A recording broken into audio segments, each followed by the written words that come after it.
Hello everyone, my self Yogendra Tripathi. मैं आपको अपने नेक्स्ट वीडियो जो कि इक्विवेलेंस क्लास पे बेस्ड है उस पर लेके चलता हूँ।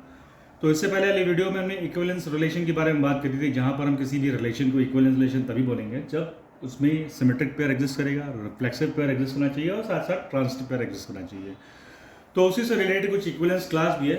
हम कब इक्विवेलेंस क्लास फाइंड करेंगे, तो उसके लिए सबसे पहले उस रिलेशन को, जो भी रिलेशन हम इक्विवेलेंस क्लास की बात करेंगे, उसके लिए उस रिलेशन को इक्विवेलेंस रिलेशन होना चाहिए। तो आइए स्टार्ट करते हैं इसकी डेफिनेशन से कि किसी भी क्लास को इक्विवेलेंस क्लास तब बोलेंगे या उसको डिनोट करेंगे मॉड ऑफ एक्स से।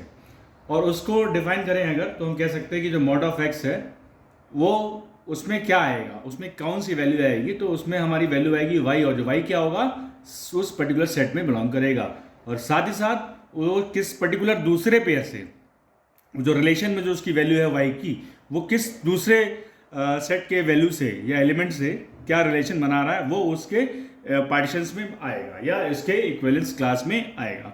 अब देखिए यहाँ पर आपको इक्विवेलेंस क्लास फाइंड करने के लिए करना क्या है कि सबसे पहले कोई एक सेट दे रखा होगा, उस सेट से रिलेटेड उसका रिलेशन दिया होगा, और इस रिलेशन को क्या होना पड़ेगा, सबसे पहले इस रिलेशन को इक्विवेलेंस रिलेशन होना पड़ेगा।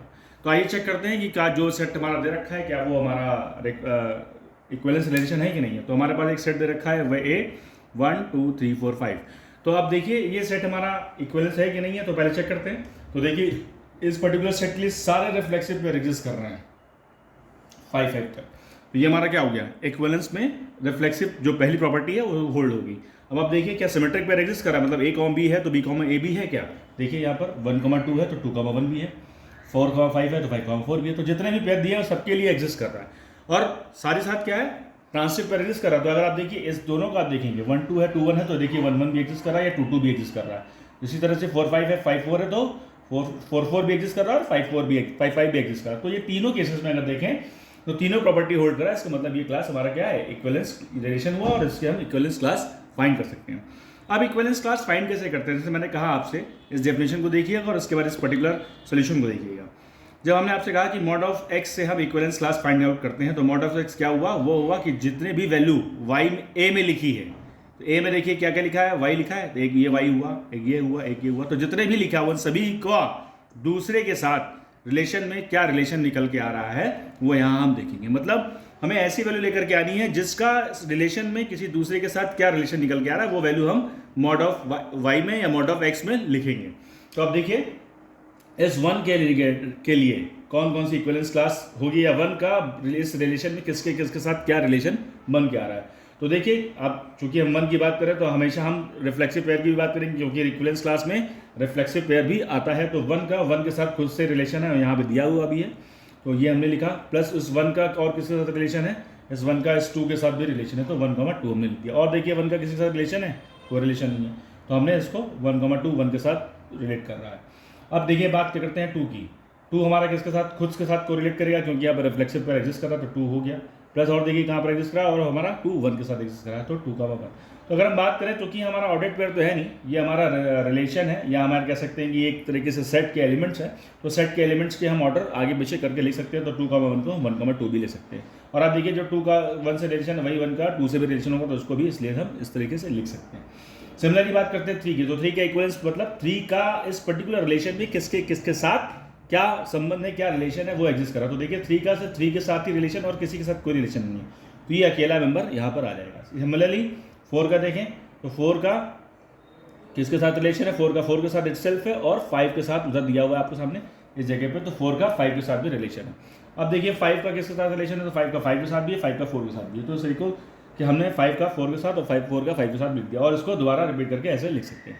तो आप देख रहे हैं कि कोई भी इसमें जितने भी पेयर हमने बना के रखे हैं, जिस भी उसकी बात करी है मैंने एलिमेंट की, जिस भी एलिमेंट का हमने इक्विवेलेंस क्लास लिखी है, उसमें देखिएगा किसी के साथ कोई फर्दर और रिलेशन नहीं। मतलब इसमें हमने ऐसे पार्टीशन बनाए हैं जिन पार्टीशंस के साथ दूसरा पार्टीशन जब हम लिखें तो उसमें से हमें कोई कॉमन वैल्यू ना मिले, उस तरीके की रिलेशन को हम पार्टीशंस बोल सकते हैं। और पार्टीशन से हम इक्विवेलेंस रिलेशन भी बना सकते हैं, और इक्विवेलेंस रिलेशन से हम पार्टीशन भी बना सकते हैं। अभी हम देखते हैं, आपको दिखाएंगे कैसे कि किस तरीके से हम किसी भी पार्टीशन से थ्रू इक्विवेलेंस रिलेशन बना सकते हैं, और इक्विवेलेंस रिलेशन से पार्टीशन तो आपको सामने बताइए।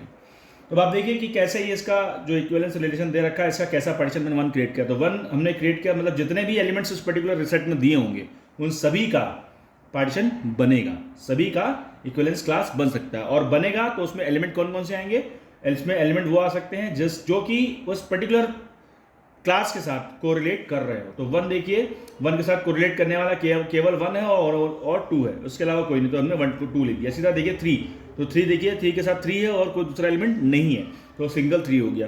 तो बाकी आप समझ लीजिए कि कैसे ऐसे ही हो रहा है। अब जितने भी डिफरेंट पार्टीशन बने हैं उन सभी को हमने एक अलग अलग नाम दे दिया। तो इसे हमने नाम दिया P0 को, 1 2 को P0 नाम दिया। अब ये भी सेम है तो उसको नाम दोबारा देने का कोई मतलब नहीं, क्योंकि हमें डिसजॉइंट पार्टीशन को नाम देना है अलग अलग। और 3 वाला एक अलग पार्टीशन बन के आ रहा तो उसको हमने P1 दे दिया, 4 5 ऐसी तरह से उसको P2 नाम दे दिया। अब आप देखिए तो ये तीनों जो पार्टीशन हैं इनका जो यूनियन होगा वो हमारा क्या होगा, सेट ए को बिलोंग करेगा। अब आप देखिए इनकी वैल्यू लिख दीजिए अगर, तो तीनों पार्टीशन में वैल्यू क्या आ रही है, 1 2 आ रही है, यूनियन 3 आ रही है, यूनियन 4 5 आ रही है। तो अगर आप इसको एक साथ लिखेंगे तो 1 2 3 4 5 आ गया, इसका मतलब ये सेट के एलिमेंट्स हो गए। तो एक बार यहाँ से प्रूफ होगी। सेकेंड प्रॉपर्टी क्या कहती है कि जब हम इस पार्टीशन को लिखते हैं तो इस पार्टीशन में कोई भी एलिमेंट कॉमन नहीं होगा, क्योंकि यही इसकी कंडीशन है। पार्टीशन जो भी होगा उसमें कोई भी कॉमन एलिमेंट नहीं होना चाहिए, यानी कोई भी एक ऐसा पार्टीशन नहीं होना चाहिए जिसका रिलेशन उस पार्टीशन में हो प्लस दूसरे के साथ भी होना चाहिए। तो ऐसा कुछ भी नहीं होना चाहिए। तो कॉमन एलिमेंट्स इसमें नहीं मिलेगा, तो इसका मतलब इसके साथ यहाँ पर 5 आएगा। अब देखिए जो हम, ये तो बात हुई इक्विवेलेंस क्लास से पार्टीशन बनाने की। अब पार्टीशन से कैसे इक्विवेलेंस क्लास बनेगी तो उसको देखते हैं।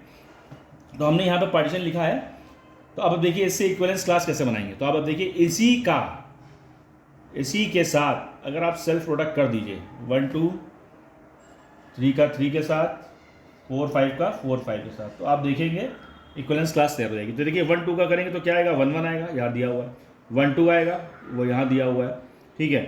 फिर 2 का देखेंगे, ठीक है, अभी तो मैंने 1 का किया। 2 का देखेंगे तो 2 1 आएगा, फिर 2 2 आएगा। तो दोनों एलिमेंट दे रखे हैं। इसी तरह 3 का देखिएगा तो 3 3 आ गया, 4 का देखिए तो 4 4 आ गया और 4 5 आ गया। इसी तरह 5 का देखिएगा तो 5 4 आएगा और 5 5 आएगा। तो देखिए जब इन जो भी पार्टीशन लिखा है, इन पार्टीशंस का जब हम सेल्फ प्रोडक्ट करेंगे या पार्टीशन प्रोडक्ट करेंगे तो खुद से ही इसी तरीके से यहाँ पर इसकी इक्विवेलेंस क्लास जनरेट हो जाएगी। तो इस वीडियो में आपने जाना कि किस तरीके से कोई भी सेट से हम इक्विवेलेंस क्लास जनरेट कर सकते हैं, जब वो हमारा रिलेशन क्या होना चाहिए, इक्विवेलेंस रिलेशन होना चाहिए, तभी उस पर्टिकुलर सेट से या उस रिलेशन से हम इक्विवेलेंस क्लास जनरेट कर सकते हैं। और साथ ही साथ पार्टीशन से कैसे हम वापस इस इक्विवेलेंस रिलेशन को जनरेट कर सकते हैं, ये भी आपने देखा। तो उम्मीद है कि इस वीडियो से आपको समझ में आ गया होगा। और इस वीडियो को ज़्यादा से ज़्यादा मात्रा में शेयर करिएगा, लाइक करिएगा, सब्सक्राइब करिएगा और दूसरों को पहुँचाइएगा, ताकि मुझे और वीडियो बनाने की प्रेरणा मिलती रहे। धन्यवाद।